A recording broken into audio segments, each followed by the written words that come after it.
momentul. Dacă crezi că e momentul să se bată antrenamentul, pune hainele de plastic. Pune hainele de plastic, leagă sporul cu un elastic, bagă sunetul mai tare. Bagă sunetul mai tare, caută lume care sare, studiază tot terenul. Studiază tot terenul, ia în piept tot oxigenul. Dacă vrei să dai o tură, dacă vrei să dai o tură pe șoseaua de centură, ia mașina din parcare. Ia mașina din parcare, scoat-o la înaintare. Orice muzică îți place, orice muzică îți place. Fă acum îți spun, vezi butonul care zace.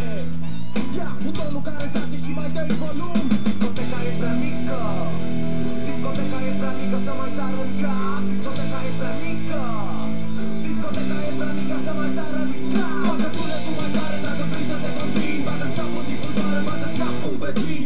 Sunetul mai tare să se audă peste tot, să se audă din mașină dacă stai la foc. Bagă sunetul mai tare dacă vrei să te combini. Bagă scapul în difuzoare, bagă scapul în vecin. Sunetul mai tare să se audă peste tot, să se audă din mașină dacă stai la foc.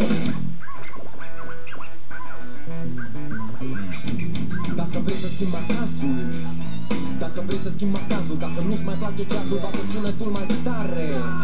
Bagă sunetul mai tare, ia o boxă mult mai mare. Dacă ai intenții bune, dacă ai intenții bune, dar lipsește practica, bagă bani în difuzoare. Bagă bani în difuzoare să se audă muzica. Orice muzică îți place, orice muzică îți place. Fă acum îți spun, vezi butonul care zace.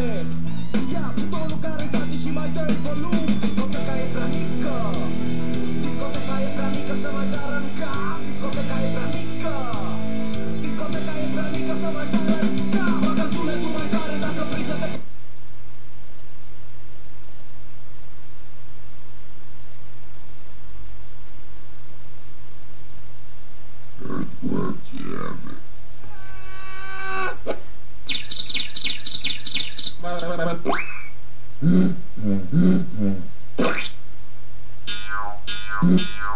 Yeah.